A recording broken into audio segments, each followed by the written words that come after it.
Hi guys, it's Jin Smith. Okay, today I'm reacting to Panantukan Dirty Boxing. It's one of famous FMA, Philippines martial arts. Actually, one of my subscribers told me there is a interesting FMA called Panantukan Dirty Boxing. Is it correct to pronounce Panantukan Dirty Boxing?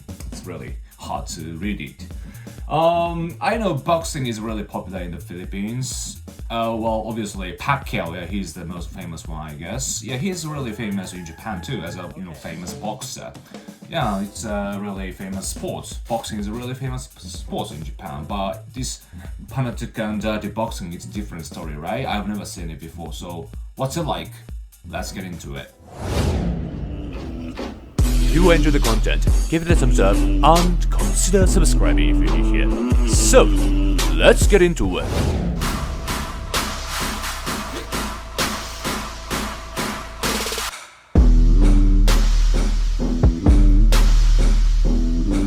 The opening sound is the same as here. mine. All right, so I'm in Calgary again with the Budo brothers. Awesome, I got Eric with me. Kyle's behind the camera putting in the hard work. We're having the fun. So let's talk a little bit about Filipino martial arts, FMA. So Panantukan is the empty-handed version of this, right? So this is the empty-handed fighting.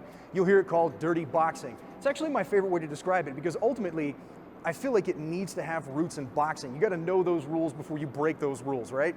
So again, when you see this, we're seeing it a lot more. We see it in movies. We see it in, The Bourne Identity. That movie came out. It was huge, and they sent Matt Damon to learn FMA for the movie. But let's separate movie magic from reality. Again, guys, I love the art. You want to do the art? Fantastic. Some considerations have to be applied to it in order to functionalize it. Let's talk about some of those considerations. Most of what creates speed is efficiency, right? Efficiency. A lot of you guys are muscularly fast out there. You can make things work, but we're talking about repeatability, okay? Yeah, that's what I always said when I react to video telling about Kali. Yeah, speediness comes from the repeatability and efficiency. So I guess the basics from Panantukan Dirty Boxing is the same as Kali's basics. So let's take this from just an orthodox boxing stance, right? So there we go. So now, I'm in this orthodox boxing stance here. So I'm going to open my hands up a little bit because it's Panantukan, so I can grab, I can touch, I can do things, right? So a standard drill you're going to see in Filipino Kali is if he feeds the jab, I'm going to pass to the outside, I'm going to hit the arm, and I'm going to trap. He feeds a right cross, same thing, pop, pop, pop. Maybe I catch here with an elbow. Same thing comes back to the left. So now we're just kind of doing this for hand speed. And we can move pretty fast, but I'm working from this known point of reference, right? And I don't think there's really anything wrong with this, even if Eric wants to turn it up a little bit, you know what I mean? Wow, pretty good. Doesn't matter, right? It doesn't really matter. However, I know what's coming, right? So now let's look at it from a boxing perspective. Okay, so there are some problems with this.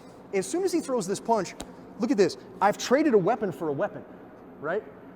So I wanted to stop him, but I've engaged his hand. I can't hit him now with my right hand. And we know that's going to do a lot of damage, right? So now, this gunting attack, as I parry out here, this, guys, you're not going to get a lot out of that. I mean, in reality, if you're out there, man, comment below. Have you ever seen a genuine effect out of this? Or this inside gunting? It's pain, man. People doesn't really do anything, right? So what's the effect that we're looking for? I want to hit him, right? So instead of doing this, I can parry, but I need to be moving my head. Does that make sense? And then I can split the difference and punch down the middle. I see. So obviously I'm not going to hit my friend Eric, but as he comes in, boom, he wanted to jab me, he ate a jab for it. That movement is like really similar to Kali's one. It's like a counterattack from Kali. As he said, like just avoiding the enemy's attack, there is an opportunity giving enemy chance to attack, right? While avoiding making attack at the same time, yeah, it's efficient movement. It's really good. Yeah, I see. I'm sure this is coming from Kali. Again, right? I'm feeding an attack back at him. Now, another reason why I like boxing, and I feel like you should box, as he jabs, look at this, if I just slip, right, you can see here, if I just slip, I have both my weapons now, and I have both my defenses, right? These things are both swords and shields. They're designed to protect me and then do damage. Oh, I see. That's why this position, yeah, so whatever you do, as long as you do this position, you've got weapon and shield, so you can do protection and attack at the same time. I see. So this is really effective positioning. Wow, boxing really interesting. So let's follow up with that. So a little bit. So this time I'm just gonna slip and throw a right cross. I turn my heel, punch starts down here at the foot. I turn my foot as I slip, right? I'm rolling my shoulder towards him, okay? And now I'm turning my rear foot to create power and engage my hip over the top into the jaw. And you can follow this up with a hook, or you can come with an uppercut from the bottom, right? That's normal. That's a normal movement of boxing, isn't it? Whatever combination it is that you like and you enjoy, I think that's great. But in order to functionalize your Filipino Kali, I would go out there and I would incorporate some boxing. Like guys, it doesn't have to be an either or. Get out of that mindset. It's a yes and, okay? He said incorporate between Kali and boxing, but I think this efficient movement from boxing, like he said, comes from Kali, I guess. So it's already incorporated, I guess. Am I wrong? Your teacher in whatever martial art, if you get into a fist fight, isn't going to jump out in the street and be like, yeah, well, you didn't use my system. If he's a good teacher, he's just going to be glad that you're okay, right? So functionalize your training, add in some boxing. So again, just to cover that, this is great. You know, if you want to come over the top and feed these Filipino Kali style strikes, you know, elbows, right, over the top, it's all great, all great. If you want to do that and mix in some boxing, so I slip, right cross, throws the other one, you know, slip into the body here, uppercut here, right? He comes around again, boom, see, there was Kali, right? There was the catch, that knocked it down there. I see. Add to your training, don't take away. Yes, and, not either or. So adding Kali's technique with boxing, that's effective, what he said, right? Yeah, I think, yeah, in that way, that's great, that's great. Kali is basically based on the, you know, killing technique, you know, while the boxing, it's a fighting technique, so it's not really efficient in terms of the, you know, killing people.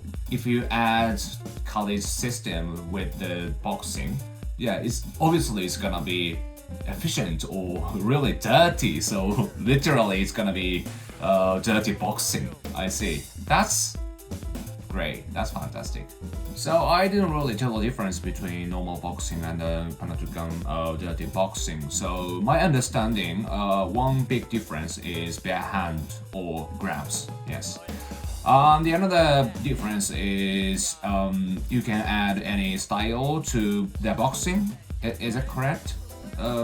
Because he suggested in the video, he suggested that you know, you shouldn't stick to the authentic way, but you should follow the more efficient way, like adding Kali's system to the boxing. So you guys tell me, will you?